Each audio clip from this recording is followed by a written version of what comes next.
Hello student, मेरा नाम है अमित और स्वागत है आपका हमारे चैनल कौटिल्य कॉमर्स में।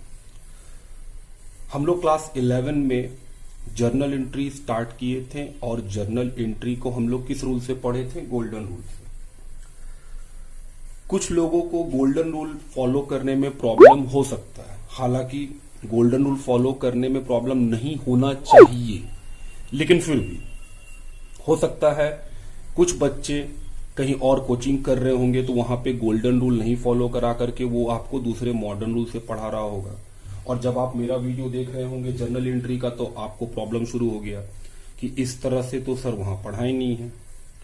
तो हम बोल रहे हैं बेटे, आज हम लोग अपना जर्नल एंट्री किससे बनाना सीखेंगे? मॉडर्न रूल से।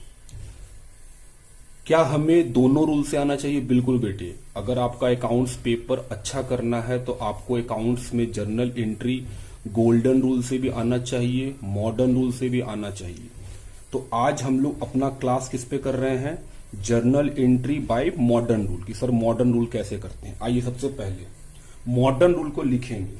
क्या मॉडर्न रूल हम पहले लिख चुके हैं? हाँ सर, आप पहले लिख चुके हैं। फिर भी आइए, मॉडर्न रूल में भी डेबिट के लिए 3 बात दिया है बेटे। जैसा कि आप देखे थे गोल्डन रूल में भी डेबिट के लिए 3 बात था: debit what comes in, debit the receiver, debit all expenses and losses. Modern rule भी क्या किया है? डेबिट के लिए 3 बात दिया। क्या क्या? पहला, क्या डेबिट होगा? Increase in assets. अगर आपका एसेट्स बढ़ता है, इंक्रीज करता है, तो वो डेबिट साइड में लिखा जाएगा। दूसरा क्या रूल दिया गया? Decrease in liability. अगर लायबिलिटी घटता है तो डेबिट किया जाएगा। हम बोले अच्छा। तीसरा, अगर एक्सपेंस बढ़ता है, इंक्रीज इन एक्सपेंस, तो डेबिट होगा। ऑब्लिक डिक्रीज इन इनकम, और अगर इनकम घटता है तो डेबिट होगा। ओ, इनकम घट भी सकता है? बोले हाँ बेटे, बिल्कुल घट सकता, आपको दिखाया जाएगा। क्रेडिट के लिए भी 3 रूल दे दिया गया। क्या? Increase in liability. अगर लायबिलिटी बढ़ता है तो वो क्रेडिट हो जाएगा। अच्छा। दूसरा, डिक्रीज इन एसेट्स। अगर एसेट्स घटता है तो क्रेडिट हो जाएगा। अच्छा। तीसरा, इंक्रीज इन इनकम।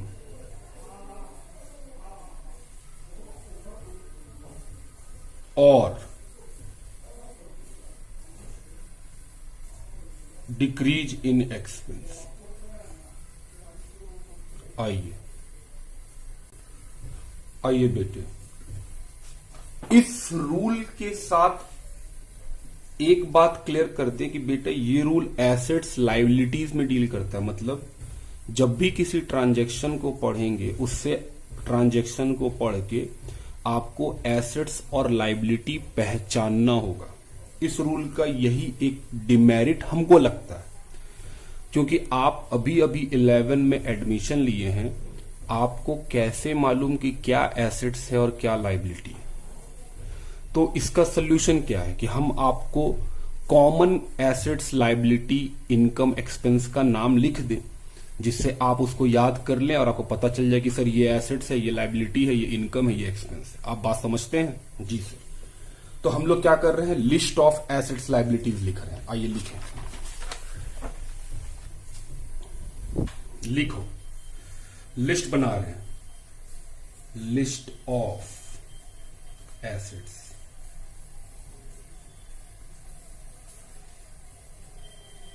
सबसे पहले लिखेंगे सर फिक्स एसेट्स के नाम। ये भी एसेट्स हैं, जैसे सर लैंड, हम बोले हाँ, building, plant, machine. Sir plant मतलब हम बोल रहे हैं मशीनों का गुच्छा, जहां पर बहुत सारे मशीन होते हैं उसको मिला के क्या बोलते हैं? प्लांट। जैसे आप सुने भी होंगे स्टील प्लांट, मतलब क्या? वहां बहुत सारे मशीन हैं जो जिससे स्टील का प्रोडक्शन होता है, तो उन सारे मशीन को मिलाया क्या बोलते हैं? प्लांट। हम बोले ठीक, ग्रुप ऑफ मशीन। ओके। और बताइए सर, हम बोले फर्नीचर, फिक्सचर,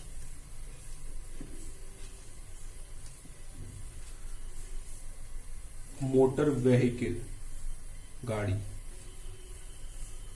बोले अच्छा, goodwill, copyright, patent,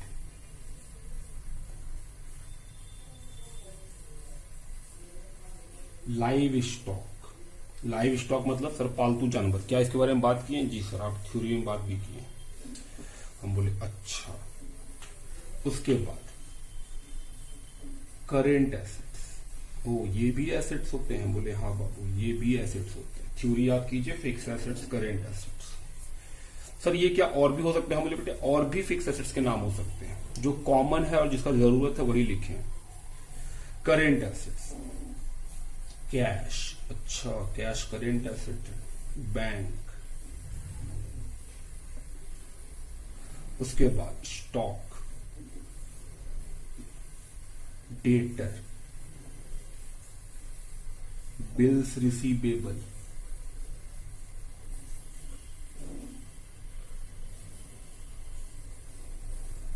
prepaid expense, outstanding income,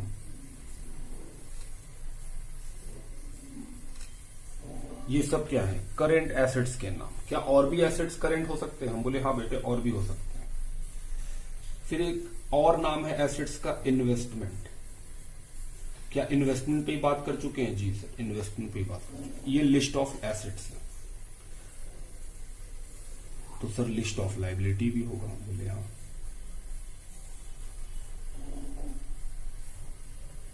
liabilities का लिस्ट छोटा है, समझिए। एक तो capital,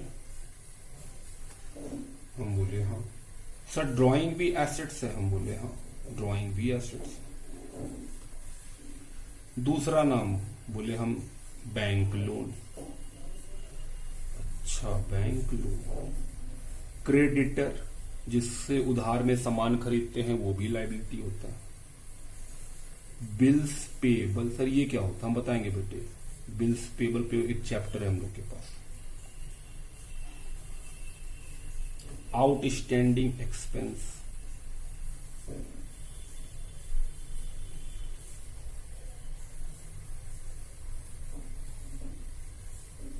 advance income, advance income, हम बोले हाँ एडवांस इनकम।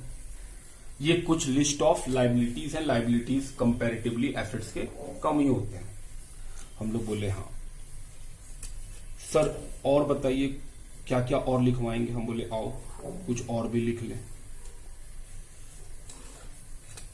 जैसे लिस्ट ऑफ एक्सपेंस। ये लिस्ट तो बाबू इतना बड़ा हो सकता है कि जिसका कोई सीमा ना होगा। जैसे परचेज एक एक्सपेंस है, जो आप सामान खरीदते हैं जी। उसके बाद सैलरी, वेजेज, स्टेशनरी,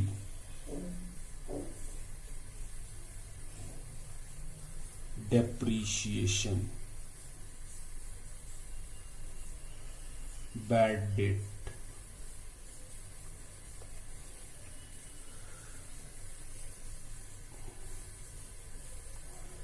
किसी भी तरह का एक्सपेंस जिसमें लिखा हो एक्सपेंस, ये सब क्या है? List of expense.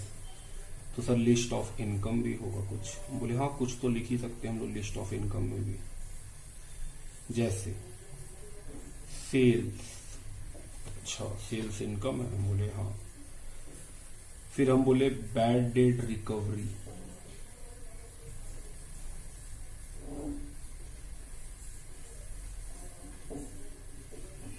Interest received, receive कर रहे हैं तो इनकम। डिस्काउंट रिसीव्ड, उसी तरह डिस्काउंट अलाउड एक्सपेंस है।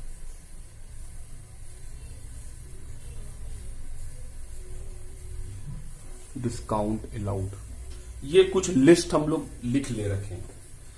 मॉडर्न रूल पढ़ने के लिए बाबू आपको एसेट्स लायबिलिटीज का पहचान होना बहुत जरूरी है, क्योंकि अगर आप एसेट्स लायबिलिटीज को पहचान नहीं पाएंगे तो फिर ट्रांजैक्शन पढ़ के आप कैसे बताइएगा कि एसेट्स घट रहा है या बढ़ रहा है, लायबिलिटी घट रहा है या बढ़ रहा है, क्योंकि जो रूल है वो तो एसेट्स लायबिलिटी का है। इंक्रीज इन एसेट्स डेबिट होगा, डिक्रीज इन एसेट्स क्रेडिट होगा, डिक्रीज इन लायबिलिटी डेबिट होगा, इंक्रीज इन लायबिलिटी क्रेडिट होगा, एक्सपेंस डेबिट होगा, इनकम क्रेडिट होगा। अगर इनकम डिक्रीज हो गया तो सर डेबिट होगा, अगर एक्सपेंस को डिक्रीज हो गया तो सर क्रेडिट होगा। आप बात समझते हैं बेटे? तो इसका मतलब हुआ कि सर मॉडर्न रूल के साथ जो स्टार्टिंग फेस है, अगर आप मान लो हायर क्लासेस के हो, बीकॉम में हो सकते हैं, सीए फाउंडेशन के हो सकते हैं, तो आपको एसेट्स लायबिलिटीज का पहचान है तो आपको मॉडर्न रूल इजी लगता है।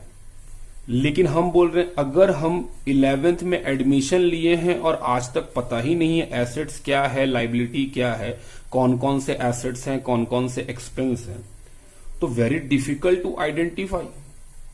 तो उसका सोल्यूशन क्या? हम बोले बाबू आओ नाम लिख लेते हैं कुछ, आप स्टार्टिंग के हैं।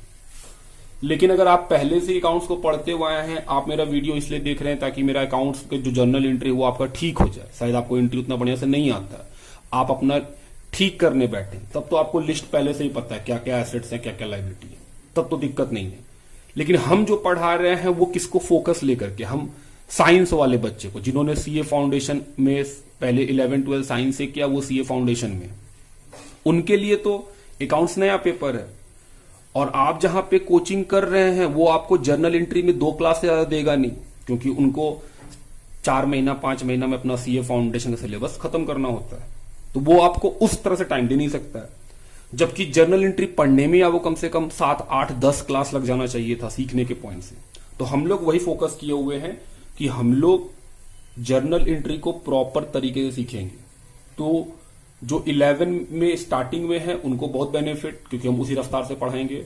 जो बच्चे इससे पहले अकाउंट्स नहीं पढ़े उनके लिए बहुत बेनिफिशियल होगा कि वो याद कर ही ले कि हाँ सर ये एसेट्स है, ये लायबिलिटी है, ठीक है बात। हालांकि हम फिर भी बोलेंगे गोल्डन रूल बेटर है, खराब ये भी नहीं है, लेकिन गोल्डन रूल इसलिए बेटर हम बोलते हैं क्योंकि आपको अभी एसेट्स लायबिलिटी का पहचान ही नहीं है। तो जैसे ही वो पहचान हो जाता है तो फिर ये रूल आसान लगता है। लेकिन जब तक एसेट्स लायबिलिटीज के बारे में जानते ही नहीं है तब तक आपको गोल्डन रूल आसान लगता है, क्योंकि वहां पे कभी भी आपको प्रेशर नहीं बनता है कि हम एसेट्स और लायबिलिटीज को याद कर लें। बात ठीक? चलिए अब हम लोग क्लास शुरू करेंगे बेटे, बहुत हो गई बातें। आओ सुनिए, क्वेश्चंस ये रहे, रूल पता ही है आपको। इंक्रीज इन एसेट्स डेबिट होता है, डिक्रीज इन एसेट्स क्रेडिट होता है। इंक्रीज इन लायबिलिटी क्रेडिट होता है, डिक्रीज इन लायबिलिटी डेबिट होता है। एक्सपेंसेस डेबिट होते हैं, इनकम क्रेडिट होते हैं। इतना ही रूल है हम लोग के पास। आइए शुरू करें। Started business with cash 1 lakh, बोल रहा है बिजनेस स्टार्ट किए कैश से। इसका मतलब क्या होता है? मालिक, बिजनेस का जो मालिक है वो बिजनेस को पैसा दिया। हम फिर से याद दिला दे बाबू, बिजनेस अलग है, उसका मालिक अलग है। मतलब बिजनेस को आप एक अलग इंसान मानिए और उसके ओनर को, बिजनेसमैन को एक अलग इंसान मानिए। हम लोग को अकाउंटिंग किसके पॉइंट ऑफ व्यू से करना है? हम बोल रहे हैं सर बिजनेस, अपने आप को बिजनेस मानिए। तो जो लिखा हुआ है started business with cash 1 lakh, इसका मतलब होता है जो ओनर है बिजनेस का वो बिजनेस को 1 लाख रुपया दिया है बिजनेस चालू करने के लिए। इसका मतलब यही है। तो हम बोल रहे हैं सर मॉडर्न रूल के हिसाब से इंक्रीज इन एसेट्स डेबिट होता है, डिक्रीज इन लायबिलिटी डेबिट होता है, एक्सपेंस डेबिट होता है। हम बोले हाँ। हम बोल रहे हैं सर कैश आपको मिला, तो कैश तो एसेट्स है, तो आपके पास तो एसेट्स बढ़ गया। फिर हम बोले हाँ, देखिए सर आप लिखे भी हैं कैश एसेट्स है, तो अगर बिजनेस को कैश मिला है तो उसका एसेट्स बढ़ गया, तो सर कैश को डेबिट कर दीजिए। हम बोले गुड, कैश अकाउंट डेबिट। हम लोग मॉडर्न रूल पे बात कर रहे हैं, हम लोग गोल्डन का बात बिल्कुल भी नहीं करेंगे, वरना मिक्स करेगा दिमाग में। सर डेबिट तो मिल गया, अब क्रेडिट खोजिए। हम बोल रहे हैं सर आपका लायबिलिटी भी बढ़ गया, क्योंकि अगर आपको ओनर पैसा दिया है, आप बिजनेस हैं, आपको ओनर पैसा दिया है तो बाद में मांगेगा, मतलब वो लायबिलिटी है आपके लिए। हम बोले हाँ। तो हम बोले सर लाइबिलिटी भी बढ़ गया। हम बोले लाइबिलिटी का नाम क्या? हम बोले सर ओनर जब देता है उसका नाम कैपिटल, तो लाइबिलिटी का नाम क्या रखे हम? कैपिटल। पैसा कितना लिखेंगे? 1 lakh. 1 lakh. Being started business with cash. हाँ ये भी ठीक है। Increase in assets, increase in liability, rule follow कर रहा है विथ कैश। बात समझ रहे हैं आप जी? अगला, परचेज फर्नीचर फॉर कैश, मतलब फर्नीचर खरीदे हैं पैसा दे करके। फर्नीचर क्या एसेट्स है? हम बोले हाँ सर। देखिए आप लिख के रखें फर्नीचर एसेट्स है। तो फर्नीचर खरीदे तो मेरा एसेट्स बढ़ा या घटा? सर बढ़ गया। तो बाबू बढ़ेगा तो डेबिट। Furniture debit.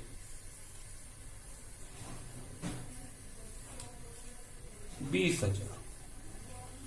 अब क्रेडिट, बदले में क्या दिए? पैसा। तो हम बोल रहे हैं सर पैसा दिए तो कैश तो एसेट्स होता है। अगर आप अपना गल्ला से पैसा निकाल के किसी दूसरे को दे दिए तो आपका तो कैश घट गया। हम बोले हाँ। तो सर आपका एसेट्स घट गया। हम बोले एसेट्स घटने से क्या होगा? हम बोले सर एसेट्स के घटने से क्रेडिट होगा। तो क्रेडिट में एसेट्स का नाम लिख दिए। क्या नाम है? कैश।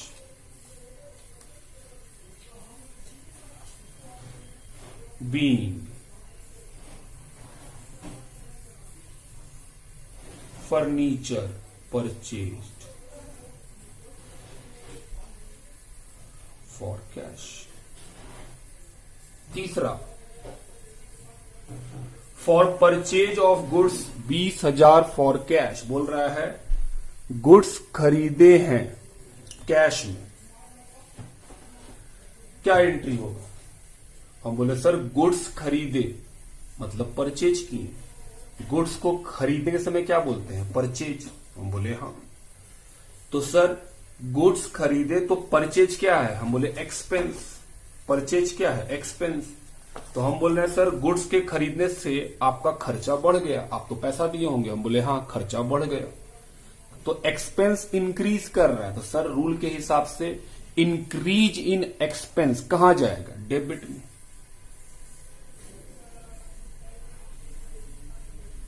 हम्म 20,000।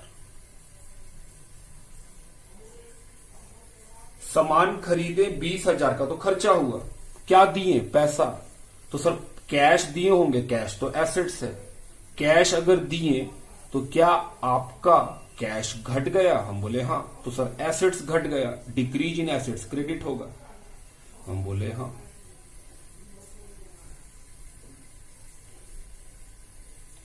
बीइंग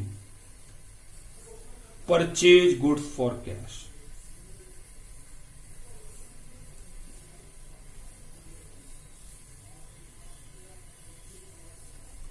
जी सर। अगला आइए बाबू अगला देखें।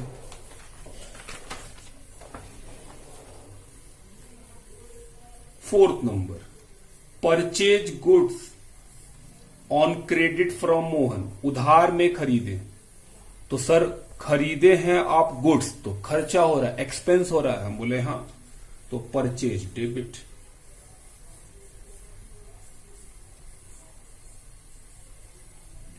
$30,000। 2, उधार में खरीद रहे हैं। सर मोहन से आप उधार में खरीदे मतलब अभी पैसा नहीं देना है, बाद में देना पड़ेगा। हम बोले हाँ। तो सर अगर बाद में देंगे तो लाइबिलिटी बढ़ गया फिर तो मेरा। हम बोले हाँ। लाइबिलिटी कौन? हम बोले सर मोहन।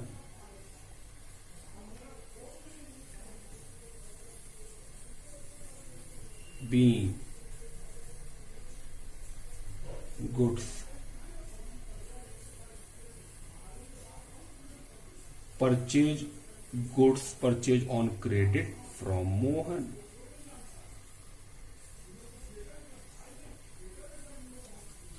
आओ 5वां, goods returned to Mohan. Mohan को सामान वापस दे दिए। तो जो सामान हम मोहन से खरीदे थे, हम अगर सामान वो मोहन को वापस कर दिए तो मेरा लाइबिलिटी घट गया, क्योंकि कल तक मोहन को 30 देना था, अगर हम 5,000 का सामान लौटा दिए तो क्या अब हम उसको 30 देंगे? नहीं, अब तो हम 25 देंगे, मतलब मेरा लायबिलिटी घटा। लायबिलिटी घटता है तो डेबिट होता है। सर मोहन को डेबिट कीजिए, लायबिलिटी मोहन है।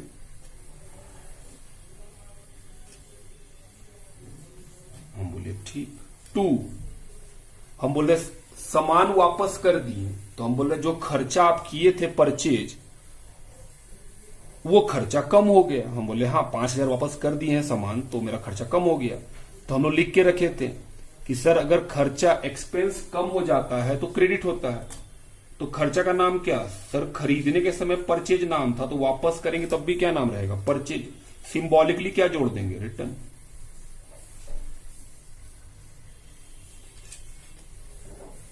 बीइंग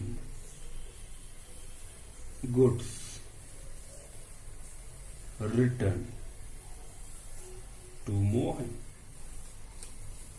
समझ में आ रहा है बात कि सर लायबिलिटी डिक्रीज कर गया इसलिए डेबिट हुआ, एक्सपेंस डिक्रीज कर गया इसलिए क्रेडिट हुआ। हम बोले बिल्कुल। फिर लिखा है पेड 25,000 टू मोहन। मोहन को 25,000 का पेमेंट किए। क्या मोहन लायबिलिटी है? हाँ। तो अगर हम मोहन को पेमेंट कर दिए तो क्या मेरा लायबिलिटी कम हो गया? हम बोले हाँ। अगर आप पेमेंट कर दीजिएगा तो लायबिलिटी कम हो जाएगा। तो हम बोल रहे हैं सर मोहन लायबिलिटी है, उसको पेमेंट किए तो लायबिलिटी कम, तो लायबिलिटी कम हो रहा है, डिक्रीज हो रहा है, तो डेबिट होगा। तो डेबिट में किसको लिखिएगा? लायबिलिटी को। कौन है? Mohan.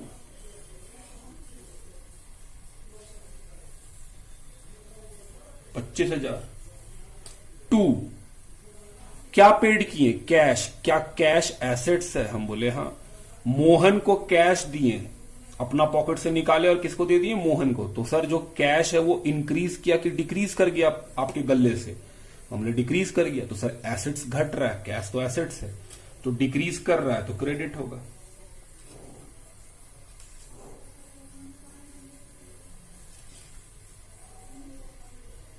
B cash paid to Mohan. हाँ सर सही है ये तो। 7, सोल्ड गुड्स फॉर कैश 20,000। बोल रहा है सामान बेचे 20,000 रुपया कैश में। सामान बेचे 20,000 रुपया ले लिए, तो क्या मेरे पास पैसा आया? हम बोले हाँ। तो सर पैसा तो एसेट्स है, तो आपका एसेट्स घटा कि बढ़ा? हम बोले बढ़ गया भाई, पैसा आया है तो मेरा एसेट्स बढ़ा।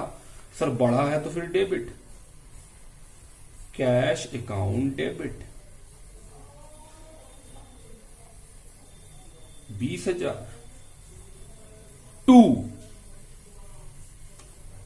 सामान को बेचे। Sir income. हम बोले हाँ। देखिए सेल्स इनकम होता है। अगर आप सामान बेचिएगा, जिस चीज का बिजनेस करते हैं, अगर आप उसको बेचिएगा तो वो क्या होगा? इनकम। सामान के बेचने से आपको इनकम हुआ, तो सर इनकम इंक्रीज कर रहा है आपका, क्रेडिट। और इनकम का नाम क्या? हम बोले sales. Being sold goods for cash. आगे बढ़िए सर। हम बोले आओ बाबू आगे बढ़े। Sold goods to Ramesh on credit 30,000। बोल रहा है रमेश को सामान बेचे 30,000 रुपया का उधार में, मतलब पैसा तो नहीं आया। तो जिस रमेश को बेचे हैं क्या आगे चल के वो पैसा देगा? हम बोले हाँ सर। और याद कीजिए हम लोग लिखे थे कि जिसको उधार में सामान बेचते हैं उसको डेटर बोलते हैं। जिसको उधार में सामान बेचते हैं उसको क्या बोलते हैं? डेटर। तो सर डेटर तो एसेट्स होता है। हम बोले हाँ। तो हम बोल रहे हैं सर यहां पे रमेश कौन है? डेटर। वो आगे चल के आपको पैसा देगा, तो ये क्या है आपके लिए? एसेट्स। हम बोले हाँ रमेश तो एसेट्स है, अभी उधार में दिए हैं, बाद में पैसा लेंगे इससे हम। तो हम बोल रहे हैं सर रमेश क्या है आपके लिए? एसेट्स। तो आपका एसेट्स बढ़ रहा है बिजनेस में। हम बोले बढ़ रहा है तो debit.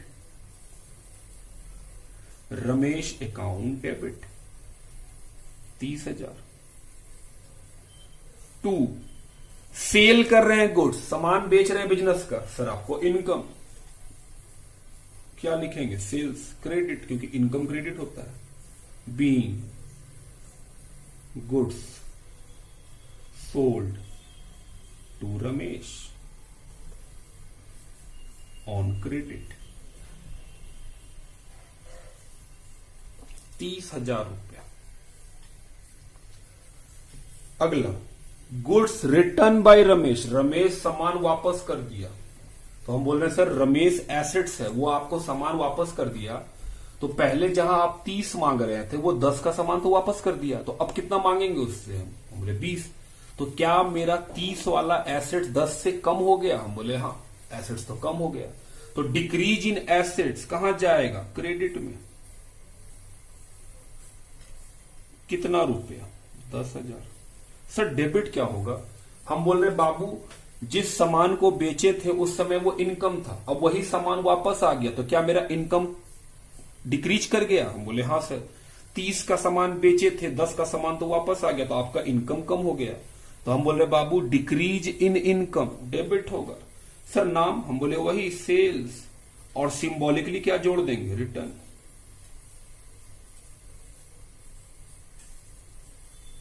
$10,000 being goods return by Ramesh.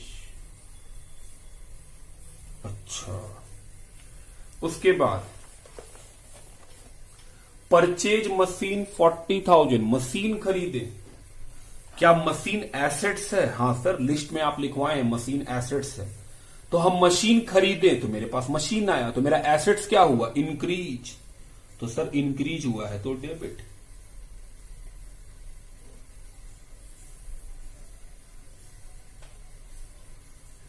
Credit का बात करिए, मशीन खरीदे तो क्या दिए होंगे? पैसा। तो सर पैसा दिए तो आपका एसेट्स घट गया, क्योंकि पैसा क्या है? एसेट्स। दे दिए तो घट गया। डिक्रीज हुआ है तो credit to cash account. Being machine purchase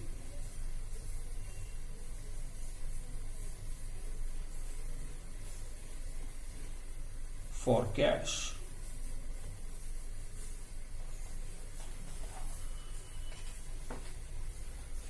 फिर लिखा है for account open in bank 5,000, bank में अकाउंट खुलवाएं। तो बैंक में अकाउंट खुलवाएं तो बैंक में जाके पैसा जमा किए, कितना? 5,000। क्या बैंक एसेट्स है? हम बोले हाँ। तो क्या बैंक में पैसा जमा किए तो बैंक का एसेट्स बढ़ गया? हम बोले हाँ सर। बैंक में अकाउंट खुलाएं तो बैंक में जमा किए तो बैंक वाला एसेट्स बढ़ गया। तो सर बैंक का एसेट्स बढ़ गया तो मेरा बैंक डेबिट। हम बोले हाँ डेबिट। गल्ला से पैसा उठ के अकाउंट में चला गया तो अकाउंट में पैसा बढ़ गया, वो भी एसेट्स है। क्या गल्ला का पैसा घट गया? हम बोले हाँ सर। तो सर गल्ला वाला तो कैश है। एक एसेट्स बढ़ा और एक एसेट्स घट गया। हम बोले अच्छा। Be account open in bank. आइए सर आगे बढ़े। हम बोले आओ बाबू आगे बढ़े। लिखा है दान में 1,000 रुपया दिए, दान कर रहे हैं बेटे। सर दान करेंगे तो कोई एसेट्स बनेगा? संपत्ति। हम बोले नहीं सर, ये तो नुकसान है, खर्चा है। तो सर आपका खर्चा बढ़ गया, तो खर्चा बढ़ रहा है तो डेबिट। खर्चे का नाम क्या? चैरिटी। चैरिटी। बोले हाँ, खर्चा बढ़ता है तो डेबिट होता है। क्या दिए? कैश। कैश क्या है? एसेट्स। देने से एसेट्स बढ़ गया कि घट गया? घट गया सर, तो क्रेडिट। एसेट्स घट रहा है, नाम है cash. Being cash given in charity. अच्छा। 13 गुड्स गिवन इन चैरिटी। 12 क्या था? कैश। अब क्या दे रहे हैं? गुड्स। तो सर दान में सामान दे रहे हैं, नुकसान तो हो ही रहा है, खर्च तो हो ही रहा है आपका। सर खर्चा डेबिट, क्योंकि खर्चा होगा तो डेबिट होगा। हम बोले हाँ। तो सर चैरिटी डेबिट।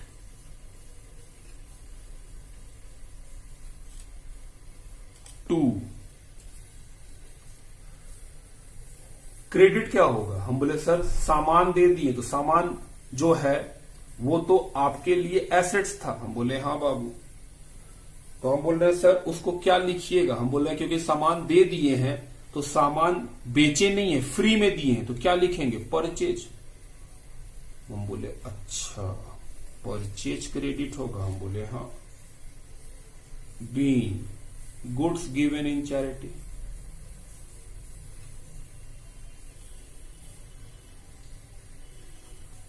मतलब सर खर्चा हुआ तो डेबिट, और आपका सामान कम हो गया तो एसेट्स कम हो गया, credit. Paid salary to Rakesh, Rakesh को सैलरी दिए, सैलरी क्या है बेटे, एसेट्स की एक्सपेंस, सर एक्सपेंस है, किसी को तनख्वाह दे रहे हैं एक्सपेंस है, तो सर एक्सपेंस डेबिट होगा।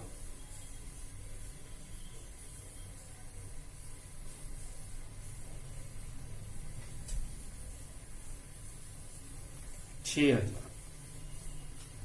टू क्या दिए, सर पैसा, तो एसेट्स कम हो गया। बी सैलरी पेड, बात समझ रहे हैं, हाँ सर। खर्चा बढ़ा तो डेबिट क्योंकि सैलरी खर्चा है, पैसा देने से पैसा घट गया तो पैसा तो एसेट्स है, तो डिक्रीज इन एसेट्स क्रेडिट हो गया।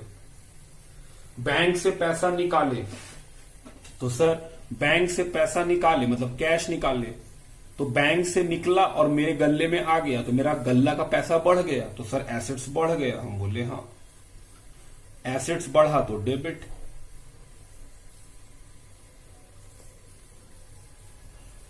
और बैंक से पैसा घटा तो बैंक भी तो एसेट्स है, अगर वहां से पैसा घट गया तो बैंक क्रेडिट।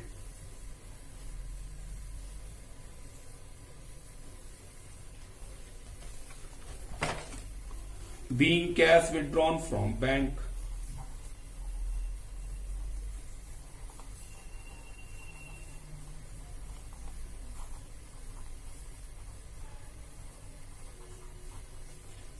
बात समझ रहे बाबू कि हाँ sir.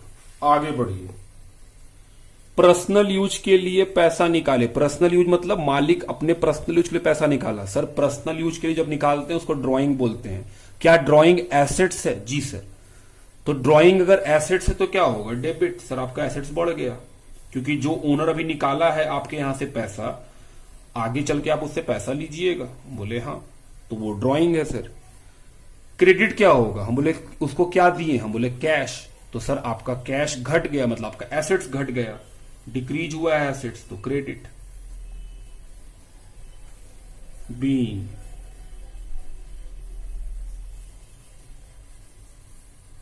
cash withdrawn for personal use। अगला goods withdrawn for personal use 3,000। इस बार कैश नहीं निकाला, क्या निकाला है मालिक, सर सामान निकाल दिया। तो पर्सनल यूज से निकाला है तो ड्राइंग है, और ड्राइंग तो एसेट्स है तो वो तो डेबिट होगा, हम बोले हाँ, वो तो इंक्रीज कर रहा है मेरा एसेट्स, बाद में पैसा मांगेंगे उससे हम। टू कैश तो नहीं लिखेंगे, तो सर क्या लिखेंगे, सेल, हम बोले नहीं, सेल कैसे लिखिएगा, सेल का मतलब तो होता है बेचना, बेच थोड़ी रहे, वो अपने पर्सनल इसलिए निकाल के ले जा रहा है, तो सर क्या लिखेंगे, परचेज। आपका एक एसेट्स भी घट गया। Being goods withdrawn for personal use. 18 depreciation charge on machine 1,000। बोल रहा है मशीन के ऊपर डेप्रीसिएशन लगाएं। डेप्रीसिएशन का मतलब क्या, हम बोल रहे हैं sir decrease in the value of fix assets is called depreciation. जब आपके फिक्स एसेट्स का दाम घट जाए उस डिक्रीज को बोलते हैं क्या हम लोग, सर डेप्रीसिएशन। मान लीजिए 1 लाख का कार खरीदे, साल एंड हुआ, वो कार हो गया 60,000 का, तो क्या 1 ईयर बीतने से 40,000 से मेरा कार कम हो गया, हम बोले हाँ। उस 40,000 को डिक्रीज को बोलते हैं क्या, डेप्रीसिएशन। कितना डेप्रीसिएशन है मशीन पे, 1,000। तो मेरा एसेट्स का दाम घट रहा है, मेरे लिए एक्सपेंस है या इनकम, सर एक्सपेंस है, नुकसान है आपको, तो सर एक्सपेंस डेबिट होगा। क्या नाम रखेंगे एक्सपेंस का, डेप्रीसिएशन। डेप्रीसिएशन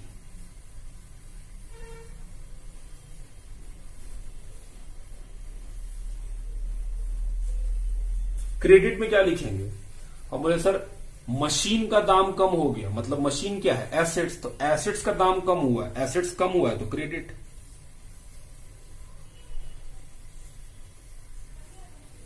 बी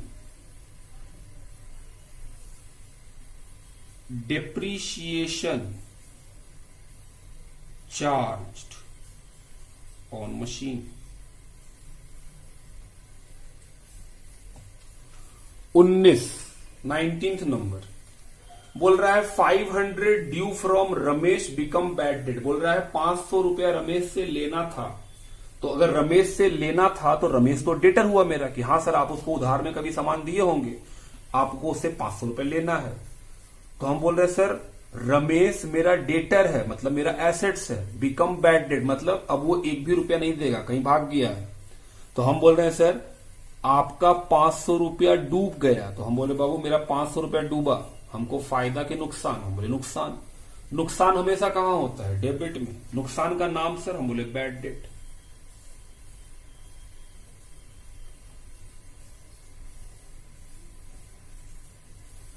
टू, क्या मेरा कोई एसेट्स कम हो गया है? जी सर। रमेश जो पहले आपको देने वाला था अब तो वो गायब है, तो देगा नहीं। तो हम बोल रहे हैं सर वो एसेट्स कम हो गया, डिक्रीज। सर नाम क्या? Ramesh.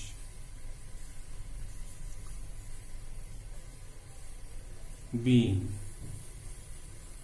₹500 due from Ramesh become bad date.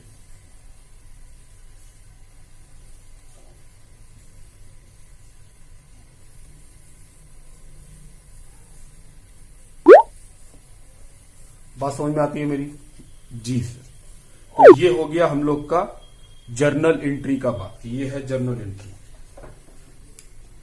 अगर आपको चीजें समझ में आ रही हैं तो आप हमारे चैनल को सब्सक्राइब करें और बेल आइकन को प्रेस कर दें, ताकि सीए फाउंडेशन और क्लास 11 का जो टॉपिक्स है वो हम जब जब यूट्यूब पे दे आपके पास नोटिफिकेशन आ जाए। चलिए तब तक के लिए थैंक यू। अपना ख्याल रखिए, सेफ रहिए। Bye bye.